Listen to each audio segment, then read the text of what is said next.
Hello learners, in our previous video we learn about what is strategic analysis means, where we analyze our strategy or implement our strategy for long term or future achievements by putting strategies to gain competitive advantage. Okay. From them we take the BCG matrix as the technique of strategic analysis. Now the second one is ANSEF grid. This ANSEF grid is given by Iger ANSEF. According to him, four strategies are used. First one is market penetration, market development, then product development strategy or diversification strategy. If when a business takes its existing product in current market and promote it in the current market, then it is called as market penetration. When existing product enter into new market, then it is called as market development. For example, in the international market, when new product launch in current market, then it is called as product development strategy. And when new product launch in new market, then it is called as diversification strategy. ANSEF grid is also called product or market expansion grid. Third one is G9 cell matrix. It is developed by McKinsey and Company Consultancy Group in 1970s. It is also called as Spotlight Strategy Matrix, which means, or also called as McKinsey's 9 cell matrix. Why? Because as like traffic light, red, yellow, green shows us where to stop or where to prepare or when to go. And then as like this industry attractiveness or G matrix also states us that where you have to grow, where you have to hold, or where you have to disinvest or harvest. This G matrix measures the industry attractiveness in which unit or which product line the company making more profit, or when you have particularly where you have many business. For example, Reliance having many businesses. If it have, for example, telecommunication making a good profit, good margin, so in this case the company may invest more in telecommunication. Like this G matrix focuses on how we where we strongly grow, where we hold the business unit, or where to harvest. It decide which business you have to continue and which have to discontinue.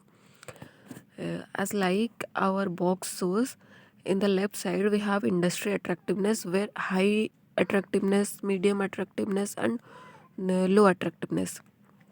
And in the right hand side, there is business unit strength, which shows strong, average, and weak strength, where industry attractiveness is high or business unit strength is strong, then this is the growing market.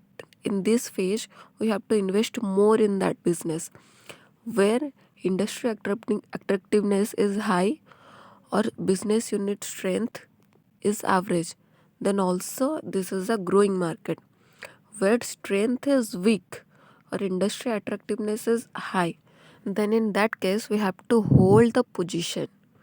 Then where industry attractiveness is medium and strength is strong, then this is a growing market.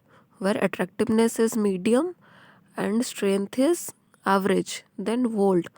Medium attractiveness or weak strength, then we have to harvest. We have to sell more and then cut that product or end that product. Then where industry attractiveness is low and business unit strength is strong, then we have to hold that market. Where industry attractiveness is low and strength is average, here we harvest that product. Or where industry attractiveness is low or strength is weak, also in that case we have to harvest.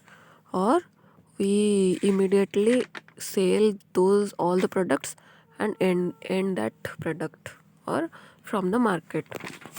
Now the fourth one is McKinsey's 7S framework, where the company analyzes a company's organizational design. Design is measured by 7S, that is strategy, structure, system, style, staff, and skills. This theory is developed by Tom Peters and Robert Waterman at McKinsey and Company, where strat- all these is are interrelated, and strategy, structure, or system, these are the hardest. Skill, staff, and style or shared values are the softest, because strategy, structure, systems are implemented from top, which is also managed by top level management.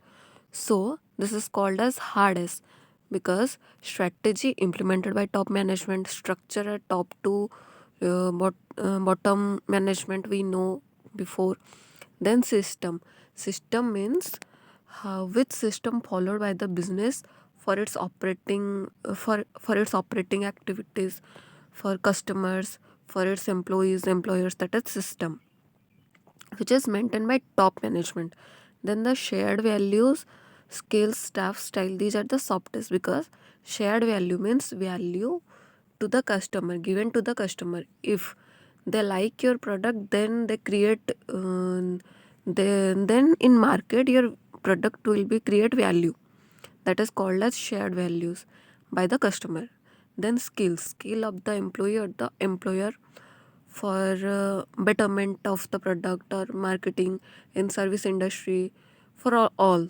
Then staff, how staff creating your product, how staff creating for sales, how staff working in the environment. Then style, what are the styles, like leadership style, for example autocratic, democratic, laissez-faire, then transactional, transformational. These are the leadership styles maintained by an organization.